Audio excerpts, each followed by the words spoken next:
All right, let's welcome our first guest on the show, Conrad Saldanha, Managing Director and Portfolio Manager at Neuberger Berman is with us. Conrad, thanks so much for being with us. Season's greetings to you. Hope you're getting all set for a fantastic Christmas break. But before that, I want to start with how you're viewing this decline in the Indian currency. Because apart from taking your call on asset allocation over here, the kind of stocks you want to own, currency seems to be a big factor, down 7% this year. How are you thinking about it?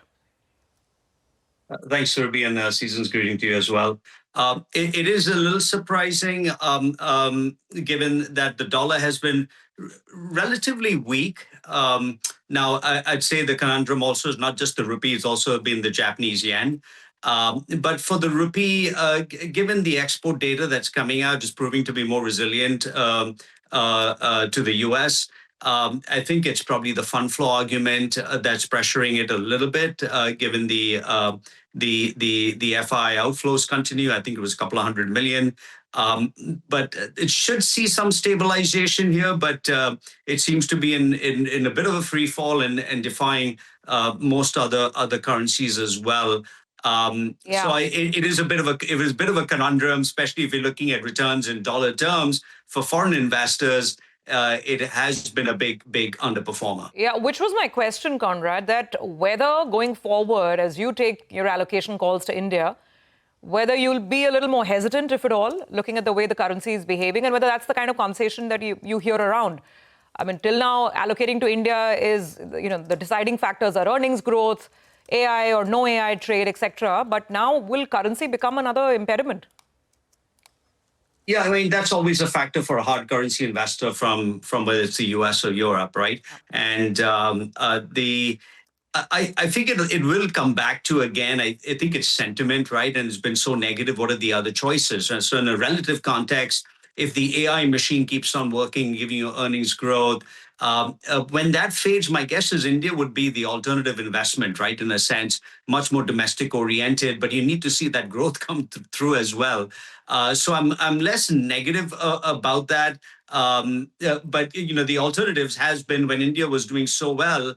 It was China that was seeing the brunt of the outflows and a lack of investment. Now you've seen that turn around where China, Korea, in fact, this year has been star performers. So those have seen tons of inflows coming through, but you've seen that in share price performance, but also in the earnings growth coming through. So I think the setup for India looks a little better into next year, but we'll have to see in terms of does real growth come in softer, but potentially inflation with the depreciation of the rupee, does the inflation factor creep up? So maybe nominal GDP growth actually turns out fine, right? But the mix of that might be slightly different, and hopefully that transmits into better earnings per share. Okay, all right. Good to get that perspective, Conrad. Morning, Prashant here. So as you look into 26 from a portfolio perspective, I mean, are you sort of happy to hold what you own? And we've discussed some of the names in the past. Would you be looking to make any changes?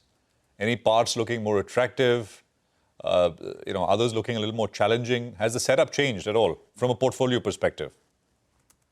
I would say the setup hasn't changed significantly, but I think the biggest change you've seen in the last 3 months has been a bit of a destruction in the small and mid cap space, right? And with that liquidity coming out, you saw an acceleration into the outflows. But so I do think that they're starting to look more attractive.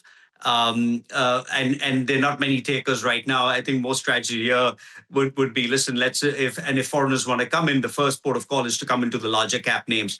I think on infrastructure, you got L&T looking good. I think the bigger banks are fine. The credit quality is not deteriorating. Potentially rate cuts, while could be happening in the West, especially in places like the US. In India, I think it's not a foregone conclusion, given how much the rupee has slipped. So I would say that that's another good area with the larger banks still executing. So I'm constructive on that. But I do think the dark horse really is the small and mid cap space that was once the fancy of most funds, and has really gotten hit pretty hard and is starting to look attractive fundamentally. I'm not sure what turns it around apart from them posting good numbers and the market coming back, but that would be a second derivative as the fund flows start to come back.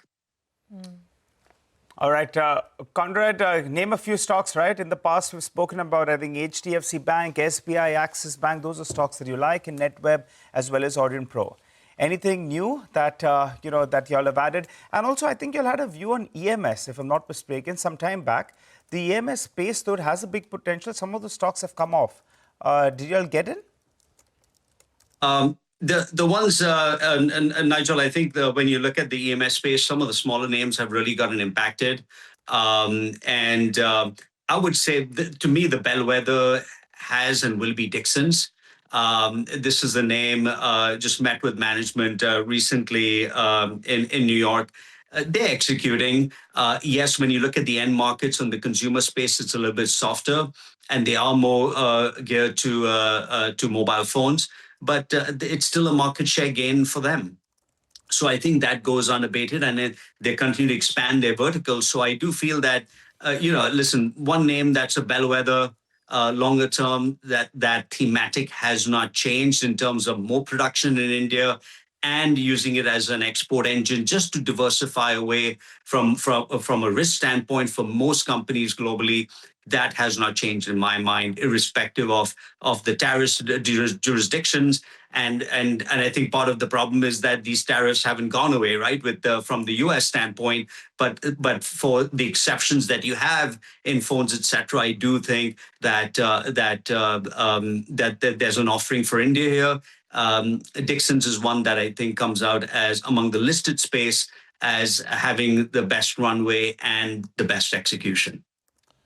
Okay, all right. We'll leave it there, Conrad. Great conversation and very useful to get that perspective. In case we don't speak again, wishing you, your team, your family a very happy new year, and see you in the new one. Same to you, Prashant and Nigel and Survi. Thank you. Cheers. Thank you very much.